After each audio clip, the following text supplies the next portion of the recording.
So what I've told the other teachers is the process here can seem a little artificial because I actually go by some scripted questions. Okay. But I think it's very helpful because that way it gets us to really think about all the elements of what we're, looking at in terms of all the areas of opportunity, all the areas of strengths. And I would say I've really liked the process so far because I think by taking a step back and having us look at a video, it kind of gets us a little out of the moment. Because typically I'm in the classroom, I'll look at it and say, oh, in this moment, yeah, you did exactly what I would have done. I think this forces us to take a step back and say, okay, what do we think? How well did this go? What are the possibilities? What could be? Okay. Yeah, watching the video wasn't as scary as I thought it would be. I hate watching the videos. No. That's the only thing I hate is actually watching them, but it wasn't as bad as I thought it would be. No, they're not that bad. Well, and none of the teachers I filmed have huge classroom management issues, so there's nothing ever that's disastrous. Yeah, I was like, and the classroom management actually wasn't bad considering it was just me there and not me and Jenna actually. Not bad at all. Yeah. Usually it's even better. Yeah. It was not bad at all. Okay, so first question for you. On a scale of 1 to 10, how would you rate this lesson or kind of the entire class as it compares to your image of the ideal class? Probably like a 7 or an 8. Okay. Do you want me to fill this in also? Or just to follow along? Okay. You don't need to. This is just if you want to write any notes on it. I'm going to be writing the notes, and I'll do a write-up here. Okay, so what pleased you about the class? I think they did a fairly good job remaining attentive. Working on, we're going to talk about the do now also, right? Since we filmed that. Yeah, okay. They did a fairly good job working on the do now, staying on task, taking the notes. I thought they asked good questions when we were talking about slope and y-intercept.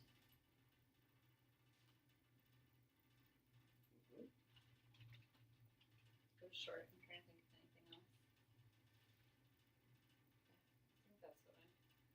Yeah, and I had some of the same. You know my expectations are so high for them, so it's like... Yes, they'll remember. And so I wrote here, I had strong classroom management, most students focused on tasks during the do now. Other things I noticed here, I said good use of cold calling, so it was a limited video, but I noticed, I'm pretty sure with Josh and Anwar it was a cold call. It was, because they're... I think Islaney was too, maybe not, didn't look like it might have been. But I couldn't see all of them in the video, so I'm not 100%. Even noting a couple of examples is really good during a short clip. I had everything where you did do direct instruction was very clear, so I thought it was very well written out. It was written in a very straightforward manner, not overly long. So you had the example there of simplifying slope, very, very clear on that. Yeah, because we did 2 examples. Yeah. So I tried to make sure the one was super direct, and then I tried to let go a little bit on the second one for them. What would change in this class to move it closer to a 10? What would you like to see different in your ideal class? I would like to see them take more chances. I would like to see them all kind of work toward thinking on their own. I feel like a lot of the time they just sit there and wait for the answer to be provided to them. And I had a lot of these kids last year, so I've been trying to work on that since last year, and they just really like a lot of guidance, so it's kind of, and when you're hands off, they tend to do absolutely nothing, so that's like a constant struggle. Can you clarify on that, when you say taking more chances, are you referring to when there's a class discussion, or when they're working on their independent work, or some combination? Right, when they're working on their independent work, I'd prefer for them to skip around if they get stuck, so that way they're working the entire class period, because if it's one of us or 2 of us in there, we still can't get to everyone in a 2-minute period when 5 or 6 of them have their hand raised. But also, when we're going over the do now and we are working on notes, I'd like to see more of them thinking through the problems and then offering an answer.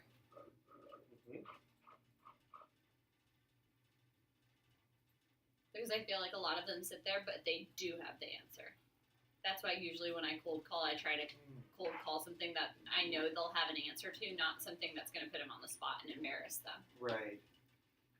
That's actually, and I didn't list it here, but I had that actually in my notes at one point. It was funny, I made a comment here saying, no one raised their hand. Do you think they actually knew the answer and just didn't want to volunteer? For the So do it's now, funny. 100%. This was later on too. Oh. It's like, what's the 200 talking about? It's like few volunteers. Do you think they knew and didn't want to share? Yeah, I mean, I think that one was fairly obvious, given Yeah. the graph that said, what was it, gallons or whatever, I don't remember what the problem was talking about, but like, Yeah. based on like, and reading the problem ahead of time and circling what we were talking about, they should have had a fair understanding, as long as they were listening, but that's a big if sometimes with this group. So a couple things I wanted to ask about here, and we call these clarifying questions, or probing questions. I actually don't have a lot of clarifying questions because I feel like with most of the math teachers I've been in the class so much, there's not a lot going on where I'd say, oh, what was this? Or why did you do this? Right. So more of these are sort of, and don't feel like these have a correct answer. It can sound like, oh, you want me to be doing this. This is more, well, let's think about what are the advantages of this. It relates mostly then, it's the part that I videoed, because unfortunately my video camera gave out, so I don't have a lot during the independent practice, but I certainly agree that's a valid area to focus on too, if that's where you want to focus. Question for you, do you think there are opportunities to stimulate more discussion, like prior to the full group, through turn-in talks, or do you think there might be ways, because I did notice a lot of times you're saying, okay, will anyone volunteer? No one volunteered. Okay. You can cold call, but do you think there are opportunities or ways, it could be turn-in talks or some other ways that will stimulate students to discuss a little more? Yes, Or would you be I interested actually in don't doing think that's a bad idea at all. Especially if that's going to get them to the point where they're volunteering more and feeling more comfortable volunteering. I actually think that's a good idea. I haven't even thought about it. Yeah, that is a good idea. It was something another teacher mentioned. I didn't even think about that, but just the turn and talk to get them to volunteer. So first talk to your partner, now who would like to share. Right. Yeah. So I think we'd have to model that a couple of times because this group gets off task very easily, and it's hard to redirect them. So, but yeah, that's definitely, I think that would be something good to work toward, absolutely, and try with them. Another question here. So, and this is definitely, actually, yeah, let me go with this one. So, this is one just to think about. So, I was going to ask, what are the advantages and disadvantages of sort of immediately highlighting or correcting an error or highlighting a misconception versus allowing the student to make it and seeing if they can learn from the mistake? I just noted a couple of times here where it seemed like you were trying to help guide them to make sure that they didn't get off track. And it's something I've mentioned to other teachers of, is that, I know sometimes we're kind of dismayed that we tell students over and over, we try to work with them, they keep making the same mistakes over and over. Do you think there are opportunities for students to learn more from their mistakes? Yes, and I'm less likely to allow them to learn from their mistakes in front of the entire class because I feel like everyone's attention is so selective, and I don't know who's listening at any given point, even when they look like they're listening and paying attention. Right. So I don't want them hearing false information. But when they're working on their independent work, I'm more likely to give them a guiding question, walk away, let them work through their mistake, and then I come back around a couple minutes later. But I'm not opposed to that in the group setting either, letting them work through their mistake, but I feel like half of them aren't listening at any given time, and then they'll tune in, hear the mistake, and then I'll have that mistake repeated throughout their independent work. So that's why I'm afraid of that in the group setting. I wonder if there's small ways to do it. Yeah. So if someone makes a mistake, certainly we want to correct it.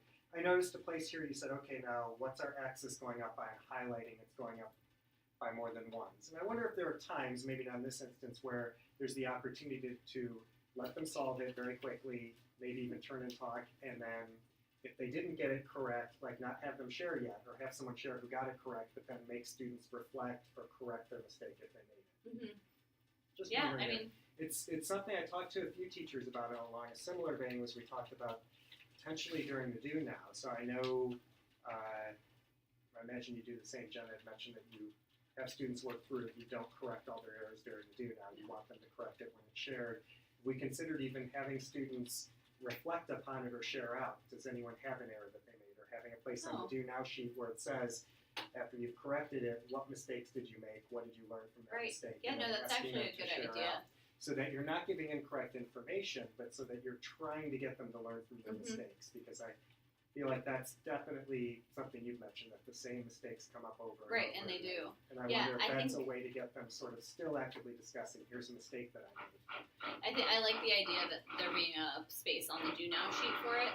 I don't like the idea of walking around and correcting their do now as they're working on it, because otherwise they're all raising their hand asking me to look at their answer, and then we can't take attendance, we can't get pencils out to them when they lose paper. Like, there's so much going on in that first couple of minutes of class that I don't think there's enough time for Jen and I to check for accuracy. This would actually be quite the opposite. I think it would be, don't check it, just have them work, tell them you're not going to help them. Then when you go over the do now, say now everyone's going to get out, maybe it's a different colored pencil, and you have to correct it, but don't erase it, correct it, and write on the side what mistakes you made. Okay. So they're taking that time. So it wouldn't be they're trying to more actively get them, as opposed to now they're supposed to correct it. Maybe they erase it and correct it, but don't think about it. But get them to think about, if you made a mistake, think about that mistake, and maybe even share it and say, oh, I forgot to label my axes. Right. I forgot to label slope. I put X over Y. Yeah. That might be a good one for them to write out in words, like, you're not supposed to, like, Y always comes first. Maybe it would help solidify it more. Maybe even, did anyone else make that mistake? Right. So it's a mistake, but you're talking about it. Okay. No, I think that's a good idea. So just different ways, and it goes along a little bit towards stimulating discussion or trying to get them involved in the process. And one other question I had here was, so I did notice with, as you mentioned, there are a lot of questions that they should have known the answer to. Sometimes they're just not discussing because they don't want to. Do you think there are opportunities to sometimes open up the questions just a little bit to spur a little more thought? So I noticed some questions where the answer might have been pretty clear cut on exactly what you wanted. Like on the do now? This was sort of later on, like one I noted when you were talking about what slope means, and you said it could be increasing or decreasing. I believe you said, so which one, positive or negative, which is increasing or decreasing? And it seemed like it's almost, okay, at that point, everyone should have the answer. Versus would there be opportunities just a little to say, again, maybe with a turn and talk, yeah, that's what I was just thinking. Think about what this means. I've given you this. Now in this instance, what do you think it means if I have a negative slope? Take a look at the things we gave you. What do you think a negative slope could be telling me about a situation? Okay. Yeah, no, I was thinking, since we just talked about the turn and talk as you were starting to say it, I was thinking that would be a good opportunity for it. Yeah, I'm thinking, and again, it doesn't mean you have to open it up to be wide open, but something to where, I wonder if that might help a little with discussion also, if it's something more to think about. Right, and like, what do you think, like in an ideal classroom, how many opportunities do you think there should be for a turn and talk? Like 2 per, like, before a lesson, like 1 for a do now, 1 or 2 for, like, during notes, or like, I'm sure there's no magic number, but like when you're trying to get that kind of thing started, what do you think is like? Yeah, no, and easy thing for me would be to turn it back to you, but it's probably not helpful to say. No. I think it doesn't. I think it's not really the number of turn and talks. I think it's whatever is helping you get to that point. I think class discussion is good anyway to have. I think your real goal is to get them actively, it sounds like actively engaged in their thinking. And a little more active in the process. So I think if turn and talk proves to be helpful with that, then there may be a lot of them. I tell you, it's interesting. I do it a lot more as a coach than I did as a teacher. I think because as a coach, I'm probably less worried about control of the class. It's someone else's class, so it's very easy to come in. But I find it is effective, but I will say, admittedly, I didn't do it a lot as a teacher because I was really trying to manage the flow of the class. Right, which is a hard thing to let go of the flow of class, so it just has to be part of the new flow. I get it. I'm totally open to trying it. So. And I think those were the main things I had. I had about thinking of places to open up the questions a little bit to where it is something. I think sometimes you could use turn and talks even in a case where it's not an open question. So I had that for an example of how do we find slope? No one wanted to volunteer. Could that be talk to your partner, tell them how you would discuss with each other how you find the slope, just because some people are thinking about it and know the answer. I imagine some people aren't really thinking about it and are just sitting and waiting. Right, just waiting for the answer to be given to them.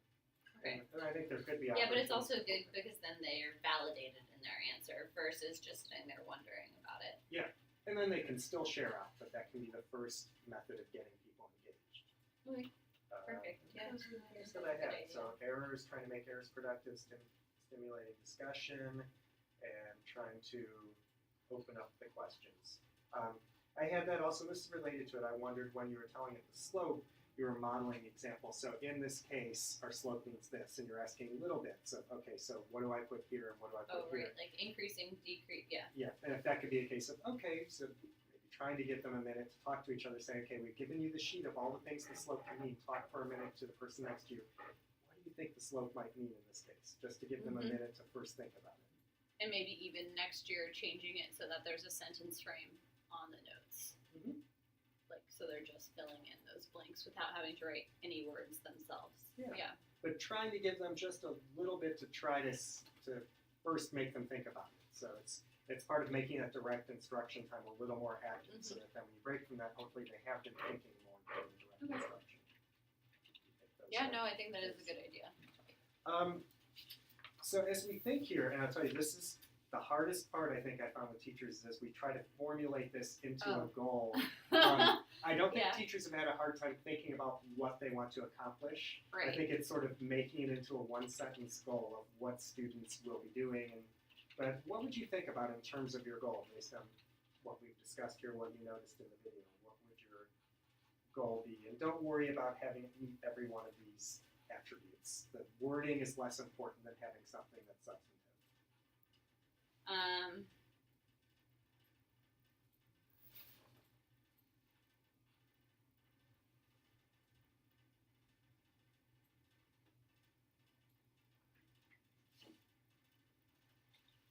I think the focus would be on them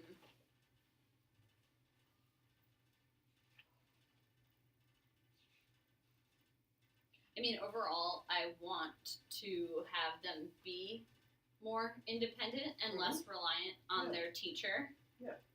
And so, that's what I want for them. And then on my part of it, I want to be directing instruction in the way that allows them toward that kind of independence and providing the correct questions that shifts their thinking that way. Okay. I don't want to be their resource for everything. Yep. So, and I absolutely, that's definitely a student-focused goal.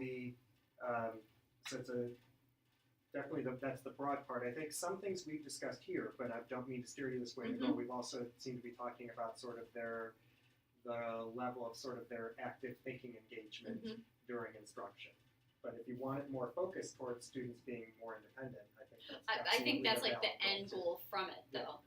Like my end goal is for them to be more independent, and they don't need to be independent just with themselves, but using their notes, using the resource of the person sitting next to them. I want to be the last resort. Right. Yeah.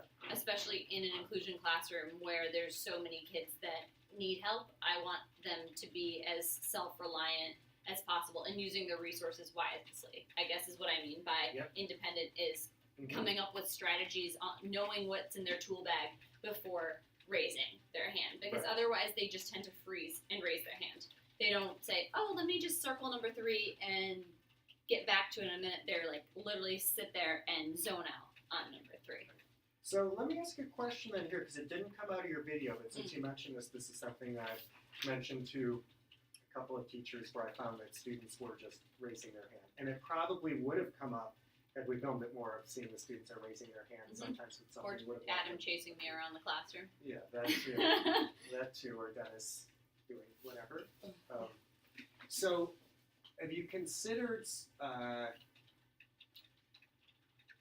having some sort of checklist or some sort of guide or something that you want students to I remember we talked about this to. last year in common planning. Yeah. And it's I guess, there has to be something that's more generalized. Sometimes I feel like it gets really specific, but I don't want to have 20 checklists. Be like, guys, we're working on functions, take out your function checklist. I want it to be something general that they could refer to. What would be the disadvantage if it were specific, saying for these 4 lessons, something you're going to look at? They would lose it 20 times between Monday and Tuesday. They'll lose it. I don't know, it's like, there is no real disadvantage, I suppose, except that they're going to lose it. Yeah, I can see the advantage of a general checklist.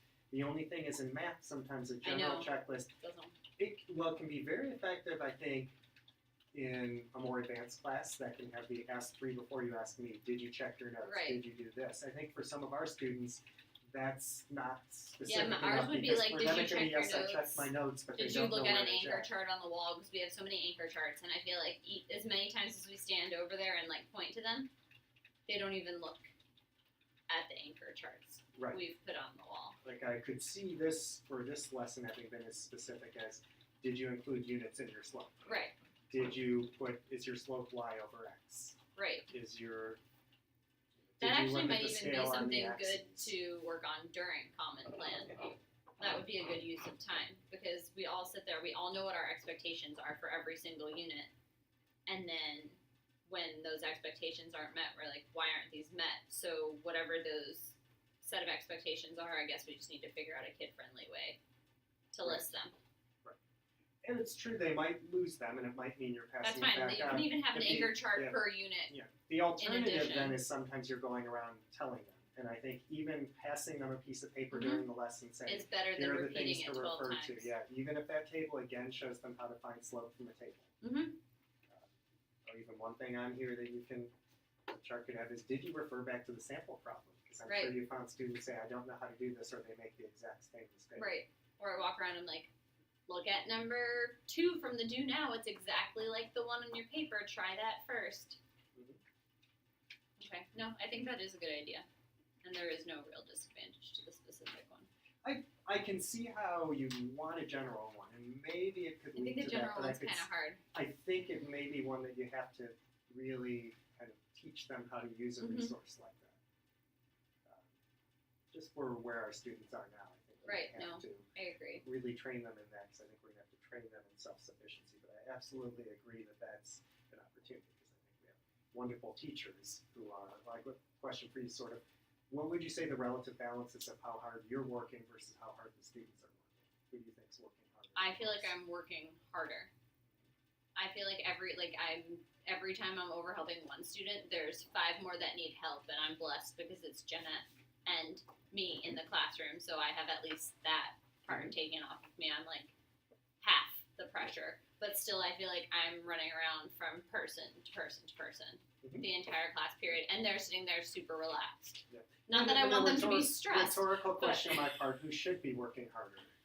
Or what's the benefit? Should you be? I mean, I want to be working hard the entire time, but in a productive way. Right. Not going around and repeating myself based on things that they already have access to. Right. No, there's a difference working hard in terms of structuring the class and structuring the material versus working hard solving their problems when their effort's not there to begin with.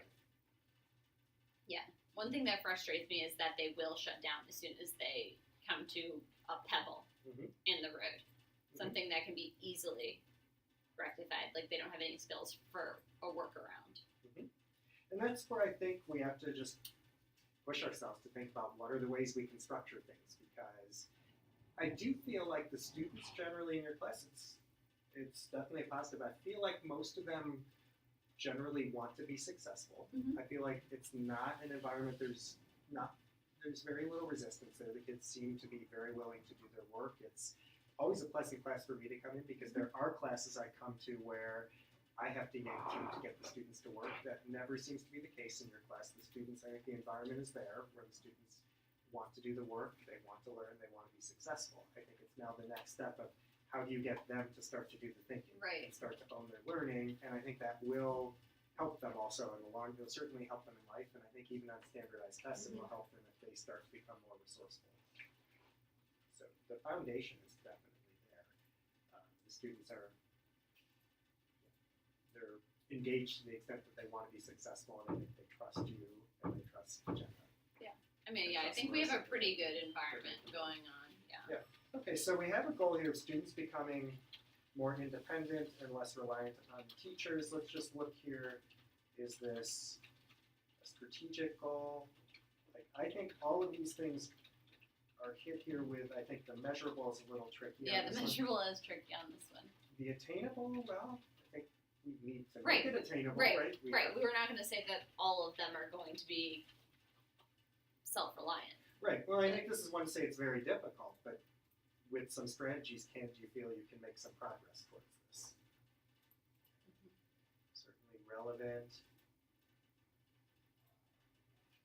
By when would be by May, right? I think that's a good time frame. And I think Or end of April, beginning of May. what you'd want to do then is try these strategies and see how the strategies Right. are going along the way. Right. I definitely want to try the turn-in talks. Yeah. And I definitely want to work on coming up with those checklists.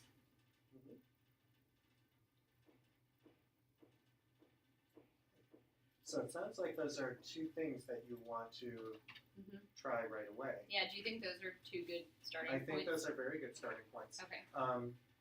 So the checklist, I agree with you. I think that's something that during Common Plan would be helpful for us to do, because I think as a team we can think about what are for this unit, what would be the common misconceptions, what would be the common places. Some of them are just things you have to check for this. Right. Right. We know students over and over with, now that they're doing an equation from a table, okay, did you find the change in y, the change in x? Did you first find the full slope before you did this? Did you make your slope first? Right. That's actually a great place where they could reflect on errors. Is some people They are can going to look make at their that mistake. checklist too. Yeah, and that unit will be a great place for them to reflect on errors because we know they take the change in x and put that in front of the x and then plus the change in y. Or you just take the change in y, that's your slope. The change in x is your y-intercept. I thought a lot of them I saw do it the other way around. Change in x is the slope and change in y is the y-intercept. Whatever it is, yes, but I was like, no, don't pull it apart. It's best friends with x. Leave them all together. I think these are both very good. Okay. Do you feel with turn-in talks, is there any way I can support you on that? That tends to be one where there's a lot that's out there in terms of good ways to do turn-in talks. Is there any way I think that I can maybe support you on Jenna that? and I can talk about it. Tomorrow's Friday, so maybe we can talk about it during our planning tomorrow, Yep. and then see if we can build a couple in next week before our test, and then try to make sure they're built in every day going forward from there. And you definitely have time, if you don't get in for the next unit, the unit afterwards. We talked about today a common plan. I think the plan is to do the stats project after functions Right. part Jenna 1. told me that. So you have time for functions part 2, which is really the more substantive one that they struggle with a lot too, to think about how to use that. And I know this is one of the things on Jenna's work list that she's going to be working on. It's the turn-in talks? That's one of the things on her list too, and I think checklists is on there too. She Oh, has okay. A couple more, one Yeah. more that's on there. Yeah, the other thing, but we it wouldn't have been apparent in this lesson is just getting them better at like open response questions. Mhm. That's just a goal that I have for myself, as a teacher, and then for my students across the board, is becoming better at answering those open response questions. And that's almost like that is making student thinking visible because they have to show their thinking on those questions. Yep. So, just to cycle back, is this something that you feel you want to work on? Yes. So I always want to make sure this isn't something you feel compelled to. Is this something you feel like you really want to do? And like if I want them to come in there armed with as many tools as possible, I want to have as many tools as possible at my disposal because I want to go in there and do the best job I can every day. So. Well, what I will do from here then is what I've been doing with all teachers. I'm going to type this up into a sheet here, and you can also have that if you want. If you want to perfect. upload it as Absolutely. evidence. And then we'll have a just to short refer to follow-up in meeting. general. Yeah, what I'm going to do is I'll also put a little grid on there saying here are the things that you're planning to do. What is the, do you need any resources to do these? What is your time frame for implementing this? And then we'll also set up a follow-up observation. And honestly, we could have a couple of them, right? One could be just to see how turn-in talks are going. Yeah, I feel like One we could could be have one like for this, one and or then, two we before holiday break, before December break. I think we can fit one or two at I least. think then a before final then. one later in the year, or not final, but later we really want to start looking at student self-reliance. But the first follow-up ones could be just looking at these specific strategies. Yeah, looking at how those they're going. specific. I think if we could look at those specifics before, I keep calling it Christmas break, but it's holiday break. And then in Our like. president said we must call it Christmas break. Did he say that? Or we have to say Merry Christmas. Oh.